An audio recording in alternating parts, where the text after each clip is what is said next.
But I believe that it's in this nation's interests to give the commander a chance to fully implement his operations.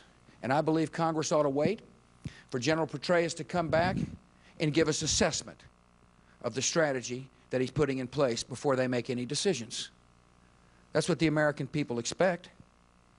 They expect for military people to come back and tell us how the military operations are going. And that's the way I'm going to play it as the Commander-in-Chief. I'll be glad to discuss different options. I mean, the truth of the matter is, I felt like we could be in a different position at the end of 2005.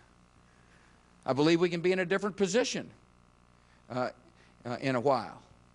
And that would be to have enough troops there to guard the territorial integrity of that country, enough troops there to make sure that al-Qaeda doesn't gain safe haven from which to be able to launch further attacks against the United States of America, enough troops to be embedded and to help train the Iraqis to do their job.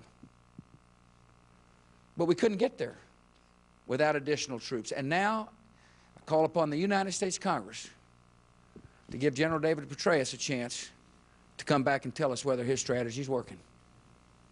And then we can work together on a way forward. In the meantime, the Iraqis have got to do more work. This coming week, I'll be presenting to the Congress a list of some of the accomplishments and some of the shortfalls of their political process. They've asked us to report on 18 different benchmarks. That's what the Congress said in this last supplemental spending bill. They said, come back here in mid-July and give us an interim report as to whether or not any progress is being made in Iraq, and that's what we'll be doing. So at the end of this week, you'll see a progress report on what's been happening in Iraq. And then in September, a final report on the benchmarks that I accepted and that Congress passed. And so that's the challenge facing the country.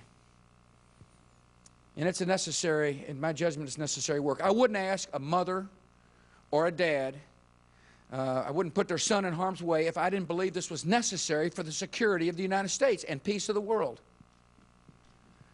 And I strongly believe it. And I strongly believe we will prevail. And I strongly believe that democracy will trump totalitarianism every time. That's what I believe. And those are the belief systems on which I'm making decisions